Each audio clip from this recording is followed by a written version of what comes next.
नमस्कार, मैं हूं आपके साथ रसिका पांडे और आप देख रहे हैं एजुकेशन की पाठशाला। देखिए, नीट की परीक्षा समाप्त हो चुकी है। नीट की तैयारी करने वाले लगभग हर एस्पिरेंट का सपना रहता है कि अच्छे अंक लाकर उनका दाखिला किसी सरकारी मेडिकल कॉलेज में हो। भारत में लगभग 1,30,000 के आसपास मेडिकल सीट है और हर साल नीट के लिए लगभग 22 लाख से ज्यादा कैंडिडेट अपीयर होते हैं।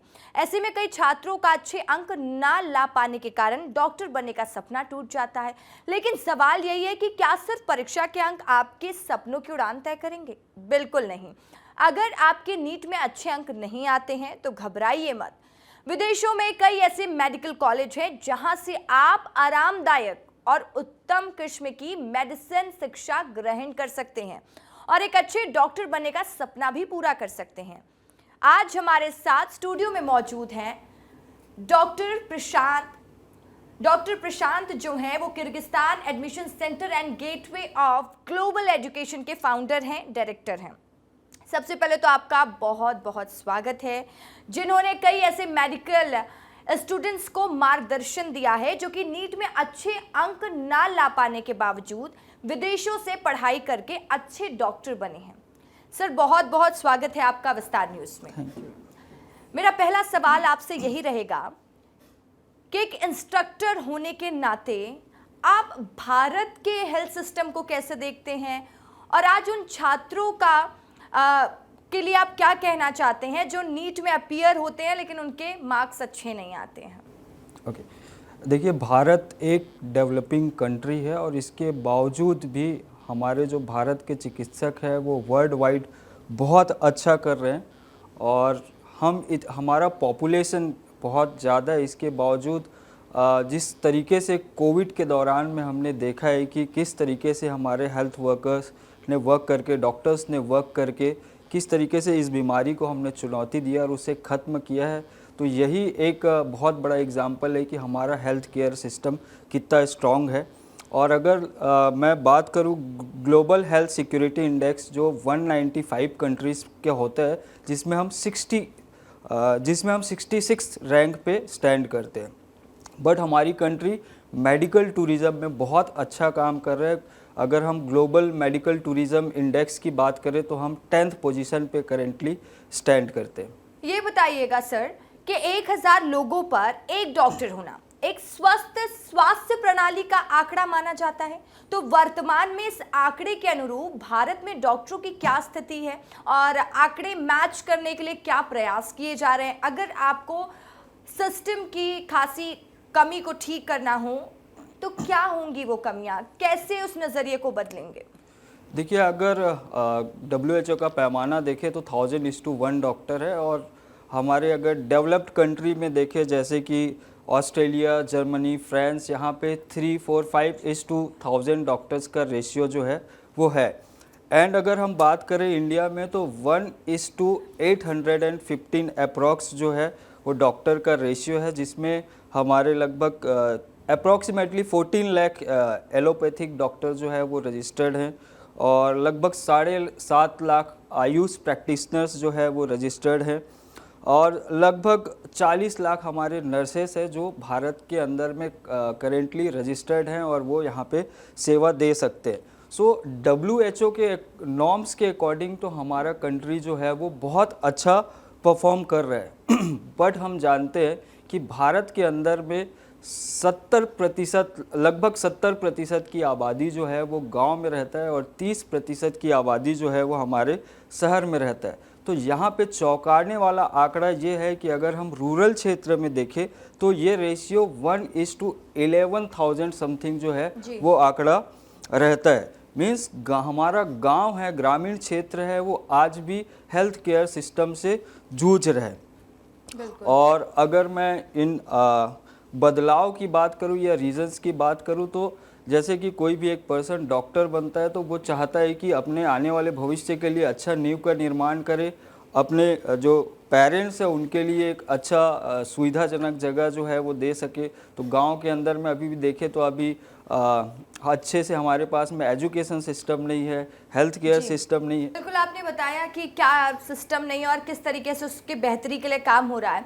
डॉक्टर प्रशांत बेलचंदन, मेरा सवाल आपसे ये भी रहेगा, क्योंकि जैसा कि आपके जो संस्थान है Kyrgyzstan admission centre and gateway of global education, जिसका मकसद ही है कि विदेशों में अच्छे कॉलेजेस में बच्चों को पढ़वा कर डॉक्टर बनाना, उनके सपने को साकार करना, लेकिन कई ऐसी संस्थान हैं जो ऐसा काम कर रही हैं। मैं ये जानना चाहती हूँ कि जब भी विदेशों में जाकर डॉक्टर बनना हो तो हमारे दर्शकों को समझाइएगा कि क्यों वो किर्गिस्तान एडमिशन सेंटर को ही चुने, क्योंकि तो कई संस्थान हैं लेकिन उसके बीच में किर्गिस्तान एडमिशन सेंटर ही क्यों? देखिए, इसके लिए एक विज़न बहुत मैटर करता है कि किस विज़न और मिशन के साथ में हम काम कर रहे हैं।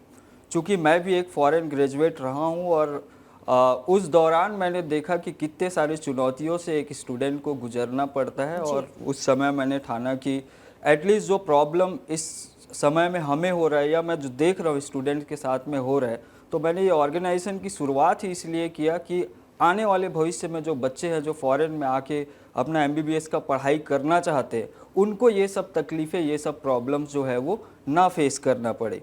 सो फॉरेन कंट्रीज़ में बेसिकली क्या होता है, बहुत सारी यूनिवर्सिटीज़ है, बहुत सारे कंट्रीज़ है, बट हर एक कॉलेज एक तरीके से नहीं होता है। तो हमारा काम होता है कि प्रॉपर हम जाएं, यूनिवर्सिटीज़ विज़िट करें, देखें कि वो जगह, वो कॉलेज, वहाँ का मैनेजमेंट जो स्टूडेंट है उनके उपयुक्त है कि नहीं, वो सब चीज़ वेरीफाई करने के बाद में ही हम बच्चों को गाइड करते हैं और ये एश्योरिटी लेते हैं कि जब तक वो बच्चे वहाँ पे हैं, हम उनके जो भी प्रॉब्लम्स हैं, जो भी उनको सर्विस की रिक्वायरमेंट हो रही है, हम उनसे कनेक्टेड रहे, और उनको जब तक वो सफल डॉक्टर नहीं बन जाते तब तक हम मानते हैं कि हमारी जिम्मेदारी है कि उस बच्चे के हर सुख दुख में जो है वो हम साथ रहे। यही हमारा थोड़ा स्पेशलिटी बताता है इस सेक्टर में। डॉक्टर प्रशांत, मेरा सवाल इसी से जुड़ा रहेगा, क्योंकि देखिए अभी हम जैसे कि चर्चा कर रहे हैं, आपने बताया कि हम खुद जाकर देखते हैं कि बच्चे के लिए अच्छा एटमॉस्फेयर है कि नहीं, फिर ही हम बच्चे को वहाँ पर भेजते हैं। लेकिन आज का जो युग है, आज के समय की जो सबसे बड़ी मांग है वो है कि ऑथेंटिसिटी चेक कर ली जाए। तो आप जो दर्शक इंटरव्यू देख रहे हैं, जो बच्चे इंटरव्यू देख रहे हैं, जो पेरेंट्स इंटरव्यू देख रहे हैं, उनको क्या कहना चाहेंगे? कैसे ऑथेंटिसिटी पता चलती है कि हम इस एडमिशन सेंटर के माध्यम से ही आगे का प्रोसेस कराएं? क्योंकि कई बार हम देखते हैं कि कई ऐसी संस्थान खुल जाती हैं जो ये झांसा देती हैं ज़रूर कि हम एडमिशन फॉरेन कंट्रीज़ में करवा देंगे, लेकिन लोगों के साथ फ्रॉड भी हो जाता है। बिल्कुल, मैं आपके बात से 100% सहमत हूँ, और इसको चेक करने का बहुत अच्छा पैमाना है। सबसे पहले आप जिस भी कंपनी के थ्रू आप अपने बच्चे का एडमिशन कराना चाहते हैं, उनके प्रॉपर डॉक्यूमेंट्स चेक करें कि वो गवर्नमेंट से रजिस्टर्ड है कि नहीं है, और वो कितने साल पुरानी यूनिवर्सिटीज़ है, वो कितने बच्चे भेजे हैं, जो बच्चे भेजे हैं उसमें कितने सफलपूर्वक डॉक्टर बने हैं। आप उनके पेरेंट्स से बात कीजिए, उन बच्चों से बात कीजिए, इस तरीके से आप ऑथेंटिसिटी जो है वो चेक कर सकते हैं। प्लस आप यूनिवर्सिटी के वेबसाइट में जाके आप चेक करें, रजिस्टर करें कि ये जो पर्सन है, ये जो कंपनी है, वो ऑथराइज्ड है कि नहीं उस यूनिवर्सिटी में एडमिशन कराने के लिए। क्योंकि क्या होता है, मैक्सिमम जो कंपनीज या कंसल्टेंसीज खुले हुए वो थर्ड पार्टी, फोर्थ पार्टी काम करे, वो किसी को दे रहे, वो किसी को दे रहे, तो वो सर्विस और एक प्रॉपर ट्रांसपेरेंसी नहीं रह पाता। तो आप कॉलेज के वेबसाइट में जाइए, नंबर निकालिए, मेल कीजिए और चेक करें कि ये कंपनी उस यूनिवर्सिटी के साथ में एसोसिएटेड है कि नहीं है। और ये रियलिटी चेक करने के बाद ही मुझे लगता है कि आगे का प्रोसेस लोगों को करना चाहिए, जैसा कि डॉक्टर प्रशांत बेलचंदन जी समझा रहे हैं हमको कि कितना ज़रूरी हो जाता है ये जांचना कि उसकी ऑथेंटिसिटी क्या है, क्या आपके लिए वो बेहतर जगह है कि नहीं। डॉक्टर प्रशांत, मेरा सवाल इसी से जुड़ा रहेगा, क्योंकि देखिए जब बात होती है एडमिशन की तो कई तरह के सवाल पेरेंट्स के मन में आते हैं। आप लोग किस तरीके से पेरेंट्स की काउंसलिंग करते हैं, बच्चों की काउंसलिंग करते हैं? क्योंकि विदेश में अपने बच्चे को पढ़ने भेजना, जैसा कि आपने कहा कि हम खुद रियलिटी चेक करते हैं रसिका जी, उसके बाद ही हम एडमिशन का प्रोसेस करवाते हैं। तो यही समझना चाहूँगी कि कैसे आप लोग इस प्रोसेस को करते हैं और कितने स्टूडेंट्स आपके डॉक्टर बने हैं? देखिए, हमने जो सबसे पहले प्रायोरिटी सेट किया है कि हम बच्चों को काउंसलिंग करेंगे, एक प्रॉपर गाइडेंस देंगे, ये हमारा मुख्य उद्देश्य है। तो लगभग हम 20,000 से ज़्यादा बच्चों को अभी तक काउंसलिंग दे चुके हैं। 2000 से ज़्यादा बच्चे अभी हमारे करंटली फॉरेन कंट्री में स्टडी कर रहे हैं और 500 से प्लस हमारे डॉक्टर्स सफलतापूर्वक पास करके भारत के विभिन्न विभिन्न कोनों में आज के समय में कार्यरत हैं। पेरेंट्स के जो बेसिक क्वेश्चंस रहते हैं, क्योंकि हर पेरेंट्स के लिए अपने बच्चे का सेफ्टी एंड सिक्योरिटी सबसे मेजर कंसर्न रहता है कि मेरा बच्चा जाएगा तो वहाँ पे सेफ रहेगा कि नहीं रहेगा। माँ का कंसर्न रहता है कि उनको अच्छे से खाना मिलेगा कि नहीं मिलेगा, वेज कोई वेज है तो वेज खाना मिलेगा कि नहीं मिलेगा। और जो FMG या नेक्स्ट एग्ज़ाम की अगर बात करें, जो विदेश से आने के बाद में जो एग्ज़ाम है वो क्लियर होगा कि नहीं होगा। तो जैसे कि मैंने बताया कि इसको हम अच्छे से काउंसलिंग करते हैं, उनके वीडियोस दिखाते हैं, फ़ोटोज़ दिखाते हैं, जो बच्चे पढ़ रहे हैं वहाँ पे उनसे बात कराते हैं, उनके पेरेंट्स से बात कराते हैं। और हम ये मेक श्योर करते हैं कि ऐसी यूनिवर्सिटीज़ में हम एडमिशन कराते हैं जहाँ पे जो FMG पासिंग परसेंटेज है, जहाँ वहाँ से आने के बाद में जो एग्ज़ाम दिलाना पड़ता है उसका अच्छे से प्रिपरेशन कराया जाए। और मुझे बताते हुए बहुत खुशी हो रही है कि जो बच्चे हमारे थ्रू एडमिशन लिए हैं वो 80% हमारा रिज़ल्ट रहा है कि बच्चे फर्स्ट अटेम्प्ट में आके अपना एग्ज़ाम क्लियर किए। इसका बहुत स्ट्रॉन्ग रीज़न है, क्योंकि जब बच्चे फॉरेन जाते हैं तो उनका देख रेख करने के लिए, उनका इन्फॉर्मेशन यहाँ पास करने के लिए कोई भी मेंबर नहीं रहता, तो बच्चे आज़ाद हो जाते हैं। बट हम ये मेक श्योर करते हैं कि कॉलेज से एक एक इन्फॉर्मेशन हम तक आए और जो हम पेरेंट्स को कन्वे कर सकते हैं। हम एक ब्रिज की तरह काम करते हैं, तो बच्चे मोटिवेटेड रहते हैं, पढ़ते हैं, डिसिप्लिन में रहते हैं। काम करें डॉक्टर प्रशांत कि वो ब्रिज मजबूत रहे, क्योंकि आज के युग में सबसे ज्यादा जरूरी है कि ट्रस्ट संस्थान नहीं ले पा रही है कुछ ना कुछ गलतियों के वजह से, तो वो मजबूत ब्रिज का निर्माण आप लोग कर रहे हैं, ऐसा मान लिया जाए। बिल्कुल मैम, क्योंकि ये बहुत इंपॉर्टेंट है कि क्योंकि यहाँ पे जब बच्चे रहते हैं तो कहीं ना कहीं पेरेंट्स देखते रहते हैं, नज़र बनाए रखते हैं कि वो क्या कर रहे हैं क्या नहीं कर रहे। बट 16-17 साल के बच्चे फ्रीडम मिलता है, अचानक से बाहर जाते, तो कई अच्छे बच्चे भी क्या होता है कि गलत संगति के चक्कर में बिगड़ जाते हैं या अपने ट्रैक से बाहर हो जाते। बट जब उनको पता होता है कि हाँ यहाँ का इन्फॉर्मेशन मेरे पेरेंट्स तक जा सकता है, तो वो अवेयर रहते। और हर साल हम जाते उनको मोटिवेट करते रहते, बताते रहते कि किस पर्पस के लिए आप आए हो, यहाँ पे क्यों आए हो, आपके पेरेंट्स क्या स्ट्रगल करके आपको यहाँ तक पहुँचाया है, क्या आपको प्लेटफॉर्म दिया है, तो इसकी वैल्यू आप करें। तो हम हर साल जाते रहते, बच्चों से मिलते रहते और उनको मोटिवेट करते रहते, समझाते रहते। बिल्कुल डॉक्टर प्रशांत, देखिए आप काफ़ी एक्सपीरियंस कोच हैं, इसलिए मैं आपसे ये सवाल पूछ रही हूँ कि जैसे कि विदेशों में मेडिसिन की पढ़ाई करना और भारत में मेडिसिन की पढ़ाई करना, इसमें कितनी समानता है और कितने अलग हैं दोनों? देखिए, जो कैरिकुलम है वो ऑलवेज WHO के द्वारा निर्धारित किया जाता है कि अगर आप MBBS डॉक्टर बन रहे हैं तो किन किन सब्जेक्ट का आपको नॉलेज होना चाहिए। तो ऑलमोस्ट वर्ल्ड वाइड जो सब्जेक्ट है, जो टॉपिक्स है, वो हर जगह सिमिलर ही पढ़ाया जाता है। हाँ, कुछ डिशेस यहाँ पे अलग होते हैं, कुछ कंट्रीज़ में अलग होते हैं। बट अगर मैं बात करूं कि फॉरेन कंट्री में पढ़ने से उनको एक एक्सपोजर मिलता है कि वो ग्लोबल नेटवर्क से कनेक्ट होते हैं, यहाँ के हर एक स्टेट के बच्चों से कनेक्ट होते हैं। विदेश में पढ़ने से उनको एक एक्स्ट्रा अपॉर्चुनिटी ये मिलता है कि वो ग्लोबल मार्केट से कनेक्ट हो पाते हैं, उनको cross cultural communication skill develop करने का मौका मिलता है और वो विदेश के कई लोगों से कनेक्ट हो पाते हैं। बट जैसे कि हमें पता है कि भारत के अंदर में हमारा पॉपुलेशन ज़्यादा है, तो हॉस्पिटल के अंदर में पेशेंट फ्लो जो है वो ज़्यादा रहता है। कंपैरिजन करें हम CIS कंट्री, तो वहाँ पे उतना पॉपुलेशन नहीं है, तो जो रश हम यहाँ पे हॉस्पिटल्स में देखते वो रश वहाँ पे देखने को नहीं मिलता है। दूसरा, अगर फॉरेन कंट्री में है तो आपको अपॉर्चुनिटी मिलता है कि आप ग्लोबली कनेक्ट होते हैं, कि फॉरेन के बहुत सारे कंट्री के स्टूडेंट्स के साथ में आप कनेक्ट होते हैं, आपको सीखने को मिलता है कि आप वर्ल्ड में क्या चल रहा है। बाकी एज सच कुछ डिफरेंट नहीं है, आपको थोड़ा सा अलग कल्चर में जाके रखना पड़ता है, आप थोड़े पेरेंट्स से थोड़ा दूर जाके रहते हैं। बट जो डॉक्टर बनने के लिए रिक्वायरमेंट होता है, एक अच्छा डॉक्टर बनने के लिए, तो जो इंडिया में मिल रहा है वो फॉरेन कंट्री में सेम एज इट इज़ आपको मिलेगा। तो देखिए, आपने समझा दिया कि किस तरीके से दोनों जगह में अलग अलग चीज़ें देखने को मिलती है, और जब बच्चे फॉरेन कंट्रीज से MBBS करने जाते हैं या फिर मेडिकल स्टडीज़ के लिए जाते हैं तो उनको ग्लोबली बहुत कुछ सीखने को मिलता है। हमारे पास 2 डॉक्टर्स की राय है जो कि आपके सेंटर के ज़रिए आज करियर की बुलंदियों को छू रहे हैं, उनका क्या कहना है, चलिए वो भी सुनवा देते हैं। मेरा नाम डॉक्टर नेहा वर्मा है। अभी फ़िलहाल तो मैं अपने खुद के हॉस्पिटल में ही काम कर रही हूँ। हमारा हॉस्पिटल खरोरा में है जी। और विदेश में पढ़ना इतना मुश्किल नहीं है। हमें बहुत लगता है कि हम लोग अलग शहर में जा रहे हैं, सब कुछ अलग है, और यहाँ आने के बाद में बहुत थिंकिंग होती है कि डिस्क्रिमिनेशन होगा, बट ऐसा कुछ नहीं है। मेरा इंटर्नशिप मेकाहारा से हुआ है, और वो 1 साल जितनी प्रायोरिटी हम लोगों को दिया गया था, मतलब जो हमारे पीजीज़ हैं, जो कंसल्टेंट हैं, जितने अच्छे से हमें सिखाते थे, शायद उतना तो आईएमजीज़ को भी वो नहीं प्रेफर करते थे, बिकॉज वो लोग लैक ऑफ नॉलेज एंड उतना पार्टिसिपेट नहीं करते थे सीखने में। नीट का एग्ज़ाम देने के बाद I was completely out of mind कि नहीं, मुझे तो नहीं करना है, कॉम्पिटिशन एंड एवरीथिंग। फिर मुझे प्रशांत सर मिले, पेपर प्लेन कंसल्टेंसी, अभी केसी है, तो सर ने गाइड किया, सर ने समझाया, काउंसिल किया कि ऐसा नहीं है, वहाँ सिचुएशन ऐसे हैं। और जिस टाइम मुझे बाहर जाना था, आई गेस फर्स्ट टाइम मैं अपने घर से स्टेप आउट कर रही थी, वो भी इतने दूर, मैं कभी मम्मी पापा के बिना रही नहीं। और जब मेरा एडमिशन हुआ, आई वॉज द फर्स्ट, मतलब ओवरऑल भी मैं फर्स्ट थी, और मेरे साथ कोई गर्ल थी नहीं, तो मैं यहाँ से अकेली गई हुई थी।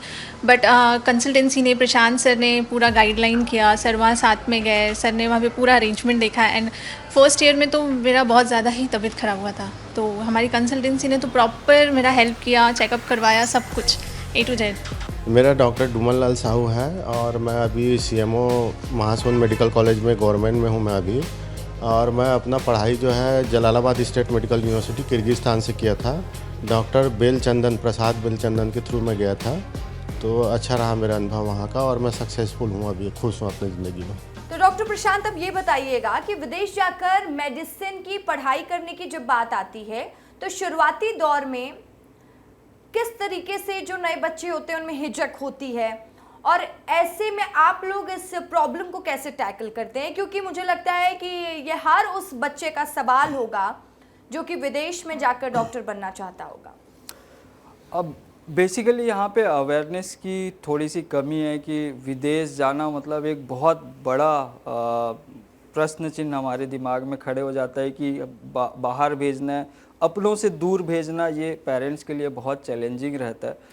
बच्चों और पेरेंट्स में मैक्सिमम कॉमन सवाल रहते हैं कि वहाँ पे हम पढ़ने जा रहे हैं तो वो कॉलेज NMC गाइडलाइन को फॉलो करते हैं कि नहीं, वहाँ पे रहने का व्यवस्था कैसे रहेगा, टीचर्स कैसे रहेंगे, खाने पीने का कैसे रहेगा, अगर कुछ इमरजेंसी सिचुएशन हो गया तो हम वापस इंडिया आ सकते हैं कि नहीं आ सकते, वहाँ क्या क्या चैलेंजेस है, वापस आके जो हमें नेक्स्ट या FMG एग्ज़ाम का प्रिपरेशन करना है तो उसका प्रिपरेशन वहाँ पे होता है कि नहीं। तो ये कुछ बेसिक क्वेश्चंस जो है वो पेरेंट्स के रहते हैं। बिल्कुल, बहुत खूब, बहुत सुंदर बात आपने बताई। ये बताइएगा डॉक्टर प्रशांत कि कौन कौन से देश में आपका सेंटर एस्पिरेंट्स को एडमिशन कराने की सुविधा मुहैया कराता है, और पास ऑन होने तक आपका सेंटर किस तरह उनसे जुड़ाव रखता है?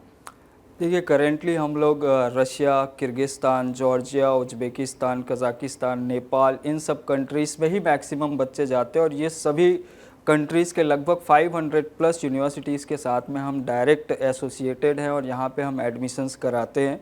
और मैं पहले भी बता चुका हूँ कि जब तक वो सफल डॉक्टर नहीं बन जाते तब तक हम उनको गाइड करते। कुछ हमारे मेंटर्स हैं जिन्होंने FMG पास क्लियर किए हुए, कुछ टीचर्स हैं वो बच्चों से कनेक्टेड रहते हैं और उनको जो भी गाइडेंस चाहिए कि फर्स्ट ईयर में आपको कैसे पढ़ना चाहिए, आपको FMG सेंट्रिक किस तरीके से तैयारी करना चाहिए, till the final year guidance, and बीच बीच में हम मोटिवेशनल प्रोग्राम्स जो है वो करते रहते हैं, छोटे छोटे वर्कशॉप्स करते रहते हैं कि जिससे बच्चों को क्लैरिटी मिले।